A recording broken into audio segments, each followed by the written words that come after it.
The teasers dropped, the fandom went silent.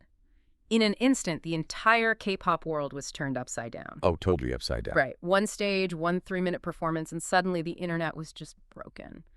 Welcome to StarScope K-Report.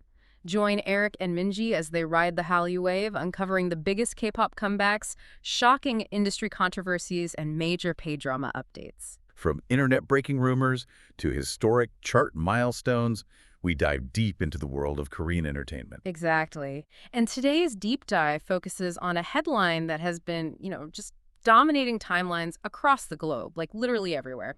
The headline is, "She Broke Japan, Hanni's secret reason for this performance." It is such a massive story. It really is. Right. We are unpacking how a single performance by NewJeans Hanni at the Tokyo Dome didn't just trend online, but it fundamentally bridged generations. It revived a 44-year-old pop genre and basically united international netizens in a way we rarely see. I mean, it serves as a defining case study in modern pop culture.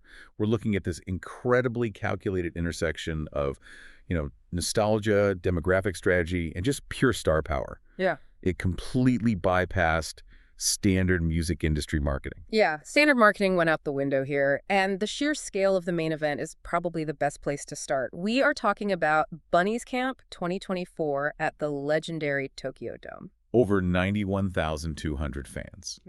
Over 2 days. That is not a small crowd. No, it's huge. And if you know anything about Japanese concert culture, you know that domestic Japanese fans, who are often referred to online as K-netz, they are traditionally known for being, incredibly quiet, like respectful and attentive. Right, they treat concerts almost like theatrical performances. Exactly. They clap politely, they wave their light sticks in perfect synchronization, and they listen intently. But when Hanni stepped out onto that stage to perform a 1980 hit called Aoi Sangoshou, or Blue Coral Reef, standard etiquette just completely evaporated. Oh, the crowd went absolutely feral. Feral. The roar was deafening. You had tens of thousands of people screaming the chorus.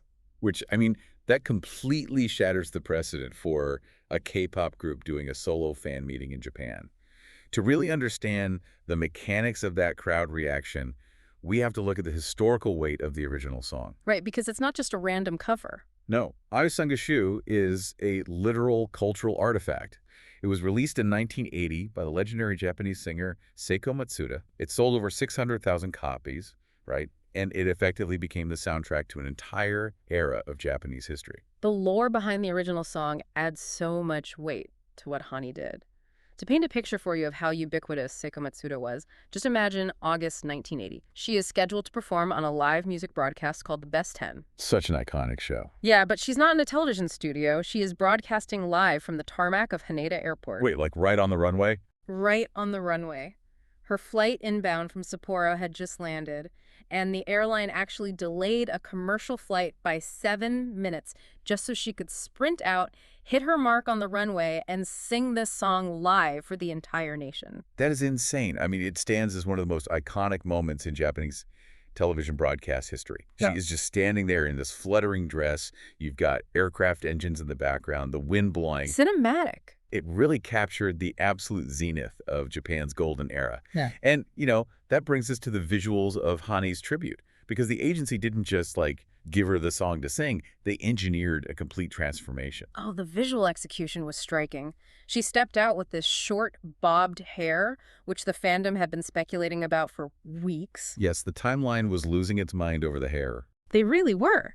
And she was wearing this blue and white striped St. James shirt, tucked into a long white skirt. She captured the exact aura of a 1980s idol. And the behind-the-scenes reality of how that outfit came together, well, it reveals a lot about the creative direction at her agency, Ador. Oh, the tea on this is so good. Former Ador CEO Hee-jin meticulously planned this stage down to the thread. Oh. So during the rehearsal, like the day before the Tokyo Dome fan meeting, they tested the original outfit they had planned for the performance. And it didn't work. No. Hee-jin looked at it and decided it felt too modern. It just didn't capture the specific essence of the era. So she frantically pivoted, sourcing that specific striped shirt and the white skirt literally at the last minute. Wow, talk about pressure. Right. And the agency even had standard stilettos ready for Hanni to wear, but Hee-jin rejected them.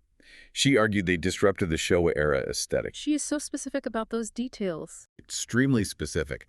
Staff members were literally scouring vintage shops in Tokyo the day before the show to find a very specific pair of kitten heels with, like, a slightly chunky heel, just to ensure absolute perfection. You know, it reminds me of, well, you know how in animation and robotics there's the concept of the uncanny valley? Oh yeah, where something looks almost human, but not quite. It's creepy. Exactly. If a digital face looks 90% human, it feels wrong. It has to be 100% perfect to register as real and evoke genuine emotion. I feel like nostalgia works the exact same way. That was a great point. Yeah, like if an artist puts on a retro outfit and it's only 90% accurate, it feels like a cheap parody or, you know, a Halloween costume. The illusion breaks. Those vintage kitten heels and that precise hemline, that was the missing 10% needed to clear the uncanny valley of nostalgia. That mechanism is exactly why this worked. A standard cover pays respect to the original audio, but a cultural phenomenon resurrects a specific emotional state. By agonizing over the exact bounce of the bobbed hair and the thickness of the heel, the creative team wasn't just putting on a costume. They were building a sensory time machine for the audience. And honestly, the online reactions from the Japanese public completely validate that effort. Yeah, let's talk about the netizens. The contrast between Korean netizens, K-netz, and J-netz was fascinating to watch. But universally, social media was flooded with overwhelming praise. And it wasn't just typical fan culture hype either. No, it bypassed typical fan wars entirely. There's this moving story that went viral online following the concert. A 61-year-old Japanese man, who was actually currently undergoing treatment for cancer, he saw a fan cam of the performance on YouTube. Just a fan-recorded video? Yeah, just a raw fan cam. And he left this tearful message explaining that hearing Hanni sing that song transported him back 44 years to a time when, as he put it, his everyday was shining. Oh, wow, that is incredibly sweet. It gets better. He wrote, "Thank you for the impression and courage. I will do my best to beat cancer." And then the comment section was immediately flooded by Korean fans leaving messages of support and well wishes, and they were actively translating their encouragement into Japanese for him. That honestly gives me chills. It grounds the whole spectacle in something deeply human. A single performance sparked genuine cross-cultural empathy. Absolutely. And that's not even the wildest part of this comeback. Wait until you hear how this single stage triggered a massive chart all-kill 44 years after the song was released. The resulting data is staggering. It really highlights how digital ecosystems cross-pollinate today. Totally. So, following Hanni's stage, Spotify streams for the original 1980 version of Blue Coral Reef spiked by an astronomical 530%. 530%. Yeah. And the song entered Korea's Melon J-pop chart at number 3, which, by the way, is its first entry on that chart ever. It hit number 9 on Billboard's Global Japan chart, and it even topped the Geumyoung karaoke charts. I mean, we're talking about a near all-kill. For a track released 4 decades ago, the mechanism behind that spike is just fascinating to me. How so? Like, what's driving it? Well, you have these fan cams of Hanni exploding on Twitter and TikTok, and the algorithms favor high engagement content, right? So these videos get pushed to millions of users globally. Oh, I see. Yeah, so a teenager in Brazil or a college student in Seoul hears this catchy retro melody on their feed. They want to use the audio for their own videos, or they just want to hear the full track. So they search it on Spotify and Apple Music. The emotional resonance of the live performance acted as the ultimate top-of-funnel marketing for a catalog track that most of these young listeners had never even heard of. Which brings up a much larger trend at play here. This isn't just about one song. We are seeing a widespread, vaporwave-fueled resurgence of the 70s and 80s Japanese city pop sound. Yes, vaporwave is crucial context here. It started in the early 2010s as this, like, internet-born micro-genre. Producers would sample 80s corporate lounge music and Japanese city pop, slow it down, add heavy reverb. Right, to create that sort of dreamy, retro future vibe. Exactly. It creates a sense of nostalgia for a future that never really arrived. Yeah. That niche internet culture slowly seeped into the mainstream, effectively reviving city pop for a global audience. The era we are talking about is known as the Showa era in Japan, specifically the late 70s and 80s, before the economic bubble burst. So times were good. Times were very good. The economy was booming, consumer tech was rapidly advancing, and the pop music reflected an overwhelming sense of optimism.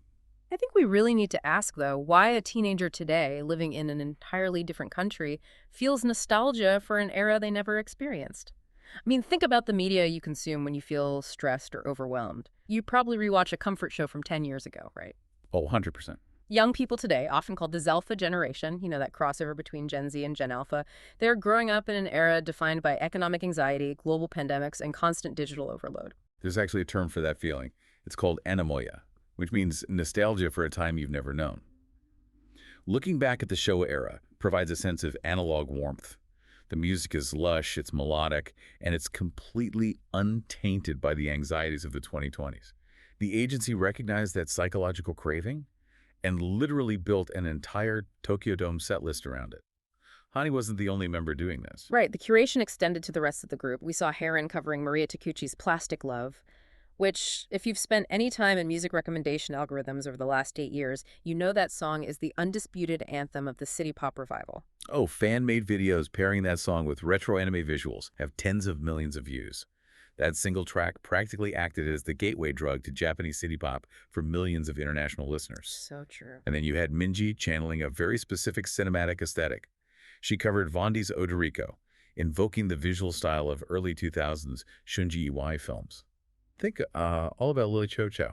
Yeah, the vibes were immaculate. And then on the second day of the concert, the group pivoted from the Showa era into the Heisei era, which is the period from 1989 to 2019. They wore outfits heavily inspired by early AKB48 schoolgirl uniforms. It was essentially a chronological tour through Japanese pop culture history. Mm-hmm. And hey, if you love staying updated on your favorites and decoding the hidden meanings behind these massive stages, make sure you're subscribed to StarScope K-Report.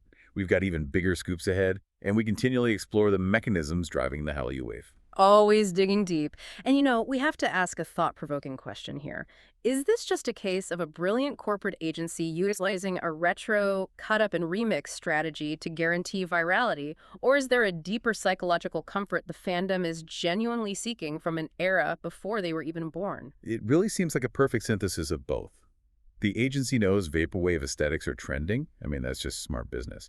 But the execution was so reverent that it provided genuine comfort. But, the aesthetic and the psychology, they only explain the what. To understand the why, we have to look at the financial architecture underneath this whole thing. Right, the secret reason. The demographic strategy here is where the concept of breaking Japan becomes literal. Japan has the second largest music market in the world, and it is heavily driven by physical sales. But the Alpha generation, the teens and early 20s fans who drive the streaming numbers, create the TikTok trends, and generate all the online hype. They generally lack immense purchasing power. Exactly. They dictate the culture, but they don't necessarily have the disposable income to buy premium dome concert tickets, multiple versions of physical albums, and expensive merch. The 30 to 50-year-old demographic has the capital. Bingo. By tapping into the golden era of Japan's economic peak, the agency essentially executed a demographic pincer movement. They engineered a stage that made people in their 40s, 50s, and 60s feel a profound, visceral wave of nostalgia. That older demographic is suddenly highly motivated to engage with a modern K-pop group, bringing their significant purchasing power with them. While simultaneously introducing retro cool to the youth, the younger fans see Hanni in that vintage bob and they think the styling is incredibly chic. It's a win-win. It is. So the agency captures the viral trend-setting power of the youth, which drives the algorithms, and they capture the wallets of the older generation, which drives the physical revenue. It is an airtight economic model for a foreign market. Even when groups face issues or go on hiatus, capturing a multi-generational audience like this ensures longevity. But beyond the economics, the cultural borderlessness of this moment is the most significant takeaway for me. We are analyzing a generational shift in how media is consumed and how identity is formed. Consider the layers of identity present on that stage. Right, let's break that down. Hanni is an Australian-born Vietnamese idol. She grew up practicing taekwondo in Melbourne. She moved to Korea, often wears traditional hanbok for holiday greetings, and has become the ultimate global bias for millions of fans around the world. And there she is, standing in the center of Tokyo, flawlessly channeling the absolute pinnacle of Japanese cultural heritage. It represents a completely borderless digital world. You have millennials and Gen Z actively consuming each other's cultures without the baggage of previous generations. Yeah. Historically, the geopolitical relationship between South Korea and Japan has been complex, right, and often fraught with friction. We are just reporting on the generational shift here, but it's undeniable. We see Japanese tourists eagerly wearing Korean school uniforms in Tokyo's Koreatown, and Korean youth obsessing over Japanese city pop vinyls in Seoul. They are pushing past decades of historical conflict to share pure cultural taste. We are witnessing a demographic that defines itself not by rigid national borders, but by shared aesthetic appreciation.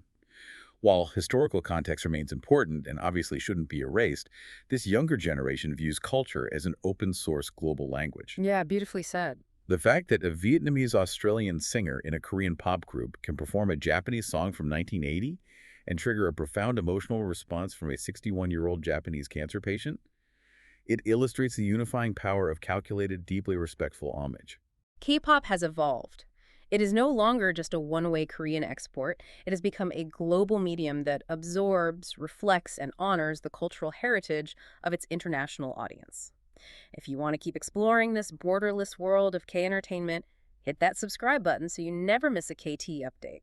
Seeing these multiple perspectives, like balancing the brilliant financial strategy of capturing an older demographic's disposable income against the deeply moving, emotional fan reactions, it really reveals the true complexity of the modern Hallyu wave. It really does. We've examined the uncanny valley of the wardrobe curation, the mechanics of a 44-year-old chart all kill, and the demographic genius of the set list.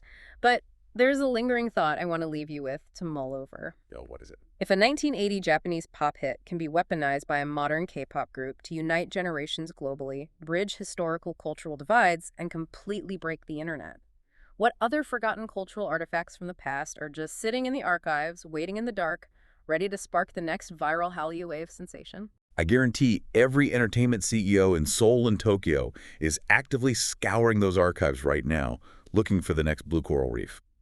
You've been listening to StarScope K-Report, where Eric and Minji bring you the stories shaping K-pop, K-dramas, and the global Hallyu wave. Thanks for tuning in, and don't forget to subscribe for more stories that keep the stars shining.